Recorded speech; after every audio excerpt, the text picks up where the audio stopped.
ሰላም የተወደዳችሁ የኤሪሳት ቴሌቪዥን ተከታታዮች፣ ለዛሬ ነሐሴ 26 ቀን 2026 የተሰናዱ የረፋድ ዜናዎችን ወደ እናንተ ማድረስ እንጀምራለን። እንድትከታተሉን በአክብሮት እንጠይቃለን። አበይት ነጥቦቹን በቅድሚያ አንቶኒዮ ጉተሬዝ ከስልጣናቸው ሊሰናበቱ በመቃረባቸው ሁለት አፍሪካውያን የተባበሩት መንግስታት ድርጅት ዋና ጸሐፊ ለመሆን ውድድሩን ተቀላቀሉ። አሜሪካ የኢራን መሪዎችን በተመለከተ መረጃ ላቀረበ $10 ሚሊዮን እንደምትከፍል አስታወቀች። ኢራን ለአሜሪካ ማዕቀብ የመጣል ሙከራ ምላሽ ትሰጣለሁ አለች። አሜሪካ ዲፕሎማቶቿን ወደ መካከለኛው ምስራቅ ኤምባሲዎቿ ልትመልስ ነው። ኔታሁ በመጨረሻ በሕግ ከተፈረደበት ድንበርን በደም ከቀየሩ መሪዎች መካከል ይታወሳሉ ተባለ። እውቋ የሀገረሰብ ሙዚቃ ንግስት ዶሊ ፓርተን ከዚህ ዓለም በሞት ተለየች። ወደ ዝርዝር ዜናዎች እናልፋለን። አብራችሁን ቆዩ። አንቶኒዮ ጉተሬዝ ከስልጣናቸው ሊሰናበቱ በመቃረባቸው ሁለት አፍሪካውያን የተባበሩት መንግስታት ድርጅት ዋና ጸሐፊ ለመሆን ውድድሩን ተቀላቀሉ። የተባበሩት መንግስታት ዋና ጸሐፊ አንቶኒዮ ጉተሬዝ የስልጣን ዘመናቸውን በታህሳስ 31 ቀን 2026 ሊያጠናቅቁ በመቃረባቸው ቀጣዩን ዋና ጸሐፊ ለመምረጥ የሚደረገው ዓለም አቀፍ ውድድር ተጠናክሯል። በውድድሩም የቀድሞ የሴኔጋል ፕሬዝዳንት ማኪ ሳል እና የረጅም ዓመታት የኡጋንዳ ዲፕሎማት ኦራል ኦቱኑ ከሌሎች 6 እጩዎች ጋር ተቀላቅለዋል። ሆኖም የቀድሞ የናይጄሪያ የተባበሩት መንግስታት አምባሳደር ኢብራሂም ጋምባሪ ከዚህ በፊት ኮፊ አናን እና ቡትሮስ ጋሊ የተባበሩት መንግስታት ከፍተኛ ስልጣን እንዲያገኙ በተደረጉ የዲፕሎማሲ ዘመቻዎች ውስጥ ቁልፍ ሚና የነበራቸው ዲፕሎማት ናቸው። ጋምባሪ ለቲአርቲ አፍሪካ በሰጡት ቃለ መጠይቅ የአፍሪካ እጩዎች ወደዚህ ውድድር የገቡት በተከፋፈለ ሁኔታ መሆኑንና ከአፍሪካ አህጉር በኩል በአንድ እጩ ላይ የተመሰረተ የጋራ ስምምነት እንደሌለ ገልጸዋል። እንደ ጋምባሪ አስተያየት አፍሪካ ለዋና ጸሐፊነት የሚወዳደሩትን እጩዎች በአንድ ላይ በማስተባበር የጋራ ድጋፍ ካልሰጠች ይህ በውድድሩ ውስጥ የሀገሪቱን የመደራደር አቅም ሊያዳክም እንደሚችል ያመለክታል። የተባበሩት መንግስታት ቀጣዩ ዋና ጸሐፊ ማን እንደሚሆን የሚደረገው ውድድር በዓለም አቀፍ ደረጃ ትኩረት እየሳበ ሲሆን የአፍሪካ እጩዎች የሀገሪቱን የጋራ ድጋፍ ማግኘታቸው በውድድሩ ውጤት ላይ ተጽዕኖ ሊኖረው ይችላል ተብሏል። አሜሪካ የኢራን መሪዎችን በተመለከተ መረጃ ላቀረበ $10 ሚሊዮን እንደምትከፍል አስታወቀች። አሜሪካ የኢራን አብዮታዊ ዘብ መሪዎችን በተመለከተ መረጃ ላቀረበ $10 ሚሊዮን እንደምትከፍል ዛሬ ነሐሴ 26 የተሰራጨ መረጃ ያመለክታል። በአሜሪካ ውጭ ጉዳይ መስሪያ ቤት ስር የሚገኘው የዲፕሎማቲክ ደህንነት አገልግሎት የሪዋርድ ፎር ጀስቲስ ፕሮግራም አማካኝነት ዛሬ ይፋ በሆነውና ዘሀበሻ በተመለከተው ማስታወቂያ 5 የኢራን አብዮታዊ ዘብ አባላት ስማቸው ሰፍሯል። ከነዚህም መካከል ዋና አዛዡ አህመድ ቫሊድ ይገኙበታል። በማስታወቂያውም ላይ ስለነዚህም ወይም ሌሎች የኢራን አብዮታዊ ዘብ መሪዎችና በስራቸው ስላሉት ቁልፍ አመራሮች መረጃ ካላችሁ ለኛ ይላኩልን፣ መረጃዎት ለመልሶ መቋቋም ወይንም ለሽልማት ብቁ ሊያደርጓችሁ ይችላል የሚል መልእክት ካሰፈረ በኋላ የ5 ሰዎችን ፎቶግራፍ አስቀምጧል። እነዚህም አህመድ ቫሊድ የአብዮታዊ ዘቡ ዋና አዛዥ፣ አሊ አብዱላሂ የካታም አል አንቢያ ማዕከል ኃላፊ፣ ሰኢድ አግሃጃንቲ የአብዮታዊ ዘቡ የድሮን ክፍል ኃላፊ፣ ሐሚድ ሪዛ የአብዮታዊ ዘቡ የሳይበርና ኤሌክትሮኒክስ ኮማንድ ኃላፊና ማጂድ ካዴሚ የአብዮታዊ ዘቡ የደህንነት ክፍል ኃላፊ ናቸው። ማስታወቂያው መረጃ ያላቸው ሰዎች መረጃውን የሚጠቁሙበትን አድራሻ ያስቀመጠ ሲሆን ሽልማቱ $10 ሚሊዮን መሆኑን ይገልጻል።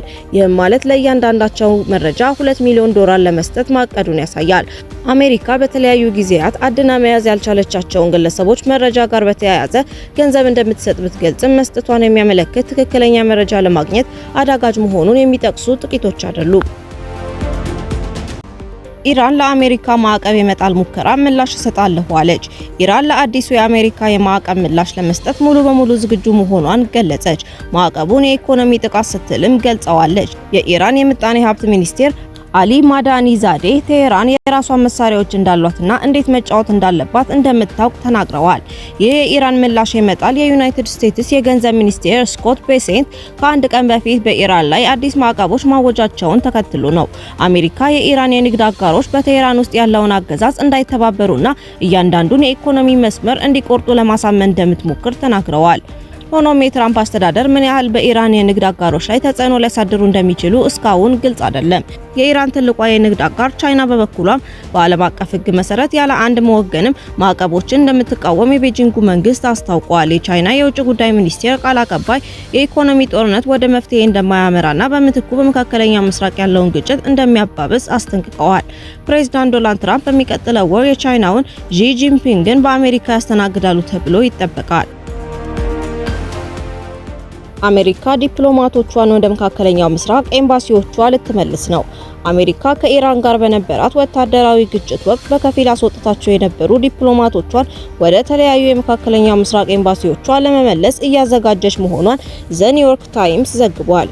ይህ እርምጃ ዋሽንግተን ወደ ሙሉ የጦርነት ሁኔታ ለመመለስ እንደማትጠብቅ የሚያመለክት መሆኑን ዘገባው ገልጿል።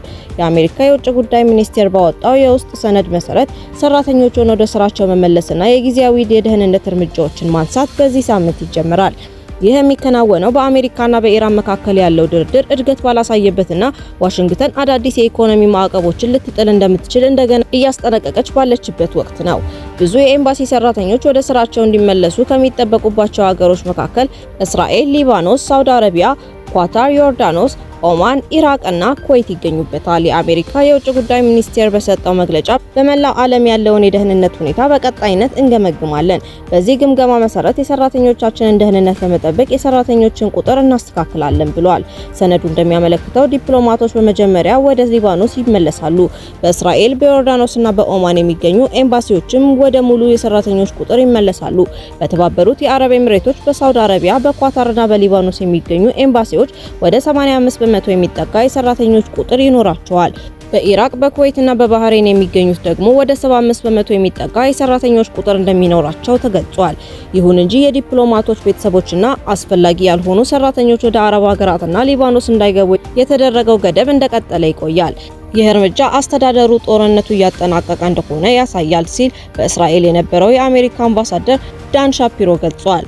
የቀድሞ ከፍተኛ ባለስልጣን ጆን አርባስ በሌላ በኩል በቤተሰቦች ላይ የተጣለውን ገደብ መንግስት አሁንም ስጋት እንዳለ እንደሚያምን ያሳያል በማለት ገልጿል።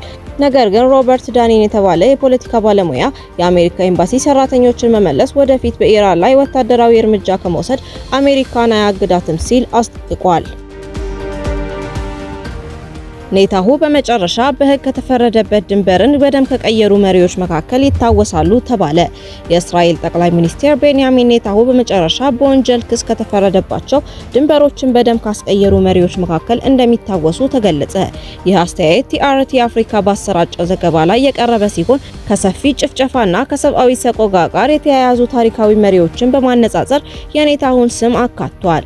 በአስተያየቱ ከፖል ፖት፣ ጆሴፍ ስታሊን፣ ራዶቫን ካራድዚች እና አዶልፍ ሂትለር ጋር በማያያዝ የቤንያሚን ኔታሁን ስም ተጠቅሷል። ጽሑፉ የታሪካዊ ሁኔታዎችን በማነጻጸር የሰው ልጅ ለጦርነት፣ ለጅምላ ግድያና ለሰብአዊ ሰቆቃ የከፈለው ዋጋ እስካሁንም እንደቀጠለ ይከራከራል። ዘገባው በተጨማሪም የጦር ወንጀሎችንና በሰብአዊነት ላይ የሚፈጸሙ ወንጀሎችን በፖለቲካዊ ዘመቻዎች ሊሰረዙ እንደማይችሉ ያስገነዝባል። የውጭ መሪዎችም ወይም ተቺዎች በማጥቃት ተጠያቂነት ማስቀረት እንደማይቻል ይገልጻል። በቅርቡ ከኔታሁ ጋር በተያያዘ የተለያዩ የህግ እርምጃዎች ተመዝግበዋል። ለምሳሌ ቱርክ በጋዛ ጉዳይ ላይ ኔታሁን በሚመለከት የዘር ማጥፋትና በሰብአዊነት ላይ የሚፈጸሙ ወንጀሎችን ጨምሮ በተለያዩ ክሶች ላይ የህግ ሂደት መቀጠሉን ገልጻለች። እንዲሁም የዓለም አቀፍ ፍርድ ቤት በተያያዘ ውሳኔ በእስራኤል በተያዙ የፍልስጤም ግዛቶች ላይ ያለው ሰፈራ ህገወጥ መሆኑንና ከሰፈራ ፖሊሲዎችና ከግዳጅ ማፈናቀል ጋር የተያያዙ ድርጊቶች ዓለም አቀፍ ህግን እንደሚጥሱ መግለጹ ተዘግቧል።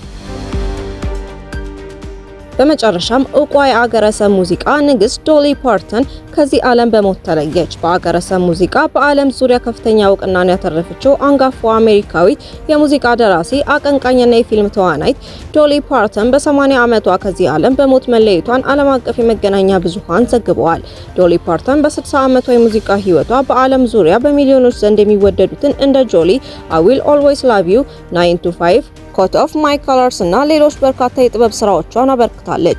የዶሊን ህልፈት ተከትሎ በርካታ ታዋቂ ግለሰቦች፣ የሙያ አጋሮቿና አድናቂዎቿ ሀዘናቸውን በማህበራዊ ሚዲያዎች ላይ የገለጹ ሲሆን የአሜሪካው ፕሬዝዳንት ዶናልድ ትራምፕ የአገሪቱ ባንዲራ ለአንድ ሳምንት ዝቅ ብሎ እንዲውለበለብ ማዘዛቸውን CNN ዘግቧል። በዘመን አይሽሬ ስራዎቿ የካንትሪ ሙዚቃ ንግስት የሚለውን የክብር ስም ያተረፈችው ዶሊ ፓርተን ከሙዚቃ ህይወቷ ባሻገር በደግነቷ፣ በሰው ወዳድነቷና በሰብአዊነቷ ተግባሮቿ ለብዙዎች አርአያ በመሆኗ ትታወሳለች።